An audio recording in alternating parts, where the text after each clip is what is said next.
Before diving in, make sure to subscribe and hit the like button. It really helps keep the channel going.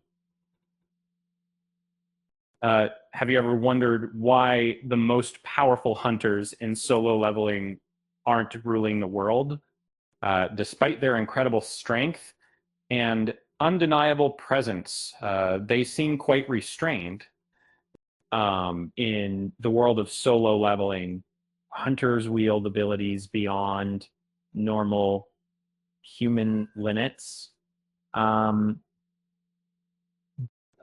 their feats are impressive, often making them seem invincible.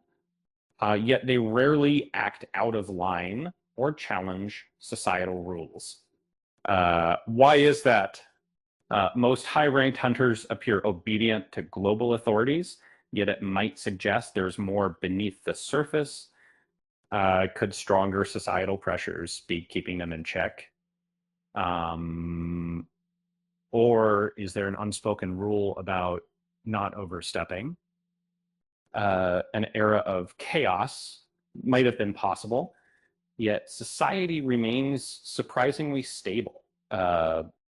Surprisingly, even with Hunter's rise over the last decade, society hasn't radically changed.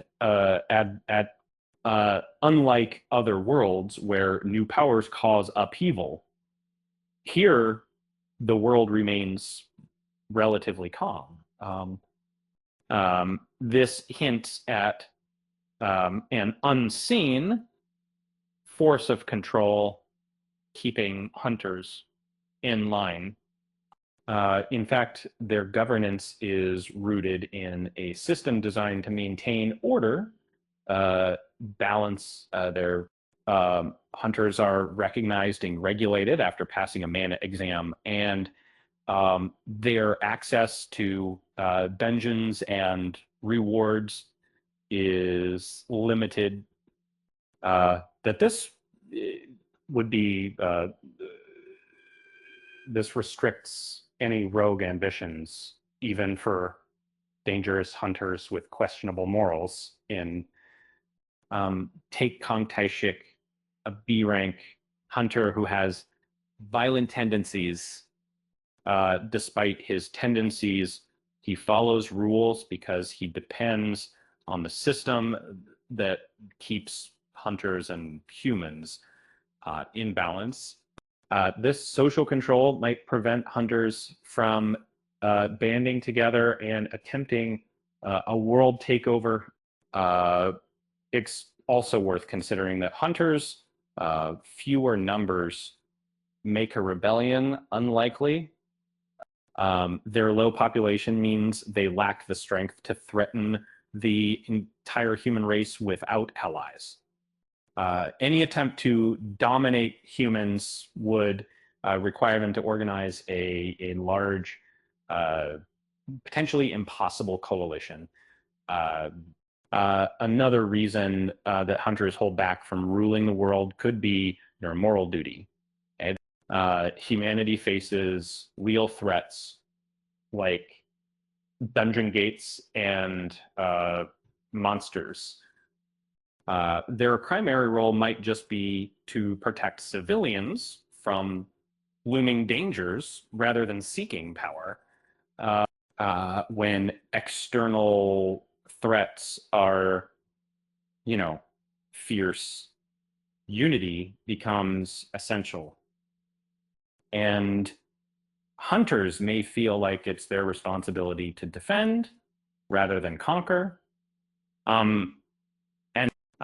If a hunter sought to rule through destruction, they'd probably face more monsters and chaos as the world pushes back. In the series, some foreign hunters exist, but they're surprisingly obedient to their nations. It's curious. They have powers comparable to national military forces, yet most seem content to serve their countries. Perhaps their origins are not yet fully revealed, leaving room for future conflicts.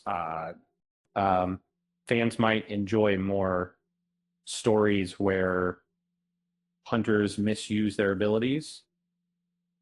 Uh, that would make for a thrilling twist, uh, capping into the darker side of power. Still, the current balance hints that perhaps hunters are too wise or too restrained to risk all for dominance. And honestly, with such formidable strength, you'd think they'd be out there trying to rule the world. Um, um, Maybe they just need an eye doctor because they seem to lack the vision for world domination. Um, with that said, thanks for watching. And until next time,